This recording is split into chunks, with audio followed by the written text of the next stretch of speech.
নমস্কার বন্ধুরা, আজকে তোমাদের সাথে খুবই জনপ্রিয় একটি রেসিপি শেয়ার করব।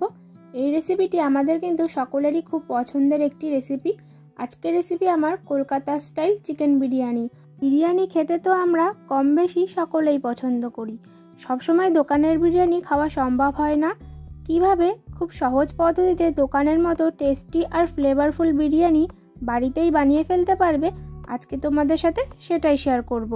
বিরিয়ানি বানানোর জন্য প্রথমেই লাগছে আমাদের বাসমতি চাল। তার জন্য আমি এখানে 500 গ্রাম বাসমতি চাল নিয়েছি।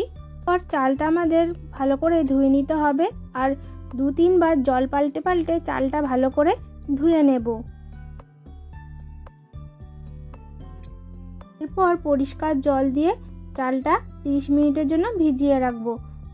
বিরিয়ানি বানানোর জন্য লাগছে আমাদের চিকেন। তার জন্য আমি এখানে 1 কেজি চিকেন নিয়েছি। বিরিয়ানি বানানোর জন্য যে পরিমাণ চাল নেবে তার দ্বিগুণ কিন্তু মাংস নেবে। তো আমি এখানে 500 গ্রাম চালের জন্য 1 কেজি চিকেন নিয়েছি। বিরিয়ানি বানানোর জন্য আমি এখানে ফ্যাটযুক্ত চিকেনটা কিন্তু ব্যবহার করছি। চিকেনের গায়ে যে ফ্যাট লেগে থাকে সেই ফ্যাটগুলো কিন্তু আমি ফেলে দিইনি। যুক্ত চিকেন ব্যবহার করার ফলে বিরিয়ানির টেস্ট আর রিচনেসটা কিন্তু বেড়ে যাবে।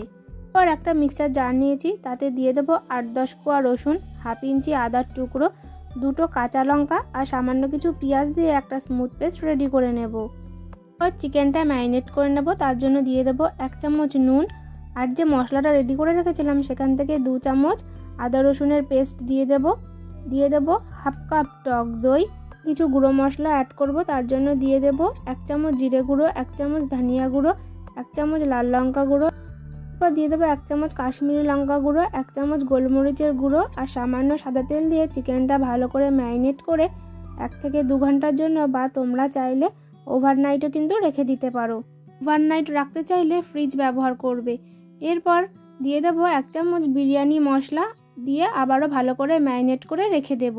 বিরিয়ানি করার জন্য লাগছে আমাদের আলু। তার জন্য আমি এখানে পরিমাণ মতো আলু নিয়ে নিয়েছি। আমাদের পছন্দ মতো আলুর পরিমাণ বাড়িয়ে কমিয়ে দেবে। যদি বিরিয়ানি করার জন্য গোটা আলু ব্যবহার করো তাহলে একটা কাঁটা চামচ বা একটা স্টিকের সাহায্যে আলুগুলো সামান্য ছিদ্র করে দেবে, তাহলে কিন্তু আলুগুলো প্রপার সিদ্ধ হবে। ওর মধ্যে নুনটাও কিন্তু ঠিকঠাকভাবে হবে। পেঁয়াজের বেরেস্তা বানানোর জন্য তার জন্য আমি এখানে 3টে মিডিয়াম সাইজের পেঁয়াজ কুচি করে রেখেছি। কড়াইতে পরিমাণ মতো সাদা তেল দিয়ে দেব। বেশ কিছুটা পরিমাণ সাদা তেল গরম করে কেটে রাখা পেঁয়াজটা গোল্ডেন ব্রাউন করে ভেজে নেব। তো দেখো, পেঁয়াজের কালারটা যখন এরকম গোল্ডেন ব্রাউন হয়ে আসবে তখন একটা ছাঁকনির সাহায্যে পেঁয়াজগুলো তুলে নেব। ওই একই তেলের মধ্যে আলুগুলো দিয়ে দেব, দিয়ে হালকা লালচে করে ভেজে নেব। ভাজার সময় দিয়ে দেব পরিমাণ মতো নুন। তার জন্য আমি এখানে 1.5 চামচ নুন দিয়ে দেব। যখন দেখবে আলুর গায়ে এরকম সামান্য দাগ লেগে এসছে তখন কিন্তু এখানে আমি 2 কাপ পরিমাণ জল দিয়ে দিচ্ছি। আর দিয়ে দেব ফুড কালার, দিয়ে নাড়াচাড়া করে দিয়ে দেব 1 চামচ আদা রসুন বাটা। সিদ্ধ করার সময় জলটা একবার চেক করে নেবে, জলটা যেন বেশ নোনতা হয়, তাহলে কিন্তু আলুর মধ্যে প্রপার নুনটা হবে। এরপর ঢাকনা চাপা দিয়ে দেব। 15 মিনিট পর ঢাকনা খুলে নেব, আর একটা স্টিক বা একটা কাঁটা চামচের সাহায্যে চেক করে নেব আলুটা প্রপারভাবে সিদ্ধ হয়েছে কিনা। তো দেখো, আলুগুলো কিন্তু আমার প্রপারভাবে সিদ্ধ হয়ে গেছে। এবার আলুগুলো তুলে নেব। চিকেন রান্না করার জন্য প্রথমে কড়াইতে বেশ কিছুটা পরিমাণ সাদা তেল দিয়ে দেব।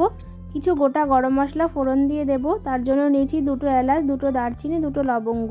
এবার দিয়ে দেবো পেঁয়াজ কুচি। তার জন্য আমি এখানে একটা মিডিয়াম সাইজের পেঁয়াজ ব্যবহার করছি। পেঁয়াজটা লালচে করে ভেজে নেব। হালকা লালচে করে ভাজা হয়ে গেলে ম্যারিনেট করা চিকেনটা দিয়ে দেব। কিন্তু চিকেনটা ম্যারিনেট করার সময় কোনো রকম হলুদের ব্যবহার করিনি। এরপর ভালো করে চিকেনটা নাড়াচাড়া করে নেব। চিকেনটা বেশ কিছুক্ষণ নাড়াচাড়া করে কষিয়ে নেব। এটা কিন্তু খুব বেশি একটা রান্না করব না, 70 to 80% রান্না করে নেব। এরপর ঢাকনা চাপা দিয়ে দেব। বেশ কিছুক্ষণ পর ঢাকনাটা খুলে নেব। খুলে আবারও ভালো করে নাড়াচাড়া করে নেব। এর মধ্যে থেকে তেল ছেড়ে এলে দিয়ে দেব 1 কাপ পরিমাণ গরম জল, দিয়ে অল্প কিছুক্ষণ সময় ফুটিয়ে নেব। সে চিকেনটা নামানোর আগে দিয়ে দেব 1 চামচ গোলাপ জল, 1 চামচ কেওড়া জল আর 1 চামচ ঘি দিয়ে চিকেনটা নাড়াচাড়া করে নামিয়ে নেব। চিকেন আর চিকেনের গ্রেভি যে আছে সেটা কিন্তু আমাদের আলাদা করে নিতে হবে। তার জন্য দেখো আমি এক এক করে চিকেনটা আলাদা করে নিচ্ছি। এরপর আমাদের ইয়াকনি বার করে নিতে হবে। তার জন্য চিকেনের ঝোলের ওপরে যে দেখো তেলটা ভেসে উঠেছে, সেই তেলটা আমি চামচের সাহায্যে তুলে নিচ্ছি। চিকেনের যে গ্রেভিটা আছে সেই গ্রেভিটা কিন্তু আমি নিচ্ছি না।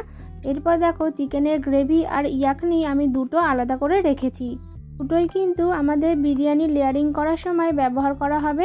এবার বিরিয়ানি রাইসটা রেডি করে নেব। তার জন্য একটা হাঁড়িতে বেশ কিছুটা পরিমাণ জল নিয়েছি, দিয়ে দেবো কিছু গোটা গরম মশলা ফোড়ন। তার জন্য নিয়েছি দুটো দারচিনি, দুটো লবঙ্গ, দুটো এলাচ আর দুটো তেজপাতা। এরপর দিয়ে দেবো 3 চামচ নুন। নুনটা কিন্তু অবশ্যই একবার চেক করে নেবে, জলটা যেন বেশ নোনতা টাইপের হয়। তো দেখো এরপর নাড়াচাড়া করে জলটা কিছুক্ষণের জন্য ফুটতে দেব। জলটা যখন দেখবে এরকম ফুটে উঠছে তখন যে ভিজিয়ে রাখা চালটা ছিল সেই চালটা দিয়ে দেব। পর কিছুটা সাদা তেল দিয়ে দেবো। সাদা তেলটা দেওয়ার ফলে আমাদের ভাতটা কিন্তু ঝুরঝুরে হবে আর একটার সাথে একটা লেগে যাবে না। এরপর নাড়াচাড়া করে নেব। রাইসটা কিন্তু খুব বেশি নরম করবে না, 70 to 80% রান্না করে নেবে। তো তার জন্য আমি 15 মিনিট পর একবার চেক করে নেব ভাতটা আমাদের হয়েছে কিনা। জন্য আমি চেক করে নিচ্ছি। দেখো ভাতটা কিন্তু আমাদের হয়নি, এখনও শক্ত রয়েছে। এরপর আরও 10 মিনিট আমি রান্না করে নেব। যখন দেখবে ভাতটা এরকম লম্বাটে হয়ে গেছে, এখান থেকে চাপ দিলে একটু শক্ত মনে হচ্ছে আর ভেঙে যাচ্ছে, তখন কিন্তু মনে করতে হবে আমাদের ভাতটা প্রপারভাবে রেডি হয়ে গেছে। এরপর ফ্যানটা ঝাড়িয়ে নেব। অন্য একটা বাটিতে 1.5 কাপ পরিমাণ লিকুইড দুধ নিয়েছি, তাতে দিয়ে দেব 1 চামচ বিরিয়ানি মশলা, 1 চামচ গোলাপ জল, 1 চামচ কেওড়া জল দিয়ে মিশিয়ে নেব।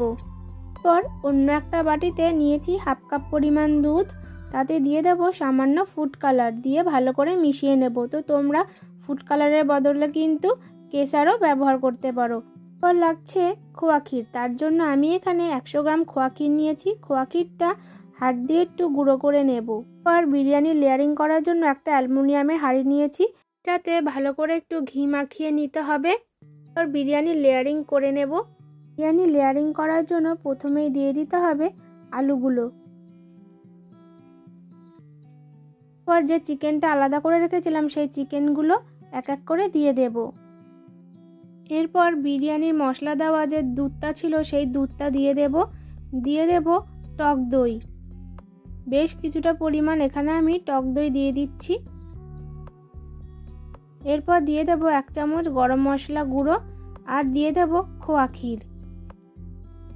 আর উপর থেকে দিয়ে দেব কিছুটা পেঁয়াজের বেরেস্তা, দিয়ে দেব চিকেনের গ্রেভি, দিয়ে দেব বিরিয়ানির রাইসটা। এই একই রকম পদ্ধতিতে আমাদের এক একটা লেয়ার তৈরি করে নিতে হবে। তো দেখো একটা প্লেটের সাহায্যে ভালো করে আমি রাইসটা ছড়িয়ে দিচ্ছি। এর উপর থেকে দিয়ে দেব সামান্য পরিমাণ চিনি, আর বাকি যে চিকেনটা ছিল সেই চিকেনটা দিয়ে দেব। আর উপর থেকে দিয়ে দেব 2 চামচ বিরিয়ানি মশলা, দিয়ে দেব কিছুটা পরিমাণ পেঁয়াজের বেরেস্তা, এরপর দিয়ে দেব বেশ কিছুটা পরিমাণ খোয়া ক্ষীর ও কিছুটা পরিমাণ চিকেনের যে গ্রেভিটা ছিল সেই চিকেনের গ্রেভিটা দিয়ে দেব বেশ কিছুটা পরিমাণ ইয়াকনি ও দিয়ে দেব 1 চামচ পরিমাণ ঘি। শেষে বাকি যে রাইসটা ছিল সেই রাইসটা উপর থেকে দিয়ে দেব 1 চামচ বিরিয়ানি মশলা, জাফরান বা ফুড কালার মেশানো যে দুধটা ছিল সেই দুধটা দিয়ে দেব খোয়া ক্ষীর, পর দিয়ে দেব পেঁয়াজের বেরেস্তা, আর দিয়ে দেব যে বাকি ইয়াকনিটা ছিল সেই ইয়াকনিটাও দিয়ে দেব 1 চামচ গোলাপ জল, 1 চামচ কেওড়া জল, দিয়ে দেব 3-4 ফোঁটা মিঠা আতর। সবশেষে বেশ কিছুটা পরিমাণ ঘি দিয়ে দেব। এই সময় আমি কিন্তু কিছুটা বিরিয়ানি মশলাও দিয়েছি। ঢাকনা আটকানোর জন্য আমি কিছুটা আটা মাখা নিয়েছি। আটা মাখাটা নিয়ে হাঁড়ির মুখে ভালো করে লাগিয়ে দেব। আর হাঁড়ির ঢাকনাটা আমাদের ভালো করে আটকে নিতে হবে। আর আমি এখানে একটা চাটু নিয়েছি, চাটুটা আমি 10 মিনিটের জন্য গরম করে নেব। গরম করে নেওয়ার পর বিরিয়ানির হাঁড়িটা বসিয়ে দেব। ফ্লেমে 5 থেকে 6 মিনিট দম দিয়ে নেব। তারপর গ্যাসের ফ্লেম মিডিয়ামে করে রেখে 30 থেকে 35 মিনিট আমাদের দম দিয়ে নিতে হবে। 35 মিনিট পর গ্যাসের ফ্লেমটা অফ করে দিয়ে কিছুক্ষণ রেস্টে রেখে দেবে। দেখো আমাদের কিন্তু রেডি হয়ে গেল কলকাতা স্টাইল চিকেন বিরিয়ানি। আর আমি একটা চামচের সাহায্যে দেখে নেব বিরিয়ানিটা প্রপারভাবে হয়েছে কিনা। চামচের পিছন দিকটা বিরিয়ানির মধ্যে দিয়ে দেবে। যদি দেখো এরকম ক্লিন এসছে তাহলে মনে করতে হবে যে বিরিয়ানিটা প্রপারভাবে রেডি হয়ে গেছে। সার্ভ করার সময় বিরিয়ানি কাটবে, উপরের ভাত কিছুটা সরিয়ে নিয়ে নিচের আলু, মাংস, তেল উপরের ভাতের সাথে মিশিয়ে নেবে। দেখো আমাদের কিন্তু রেডি হয়ে গেল কলকাতা স্টাইল চিকেন বিরিয়ানি। বাড়িতে কিন্তু এই রকমভাবে অবশ্যই একবার বিরিয়ানি বানিয়ে দেখো, খেতে কিন্তু দোকানের মতো টেস্টি আর ফ্লেভারফুল হবে। তো আজকের রেসিপিটি তোমাদের কেমন লাগলো অবশ্যই কিন্তু কমেন্ট করে জানাতে ভুলো না। আমার চ্যানেলের রেসিপিগুলো যদি তোমাদের ভালো লেগে থাকে তাহলে চ্যানেলটা অবশ্যই করে লাইক শেয়ার সাবস্ক্রাইব করে দিও। আর সাবস্ক্রাইব বাটনের পাশে যে বেল আইকন আছে ওটা কিন্তু অবশ্যই করে ক্লিক করে দিও আমার সব ভিডিও নোটিফিকেশান সবার আগে পাওয়ার জন্য। তো আজকের মতো বিদায় বন্ধুরা, আবারও দেখা হবে নতুন কোনো রেসিপির সাথে।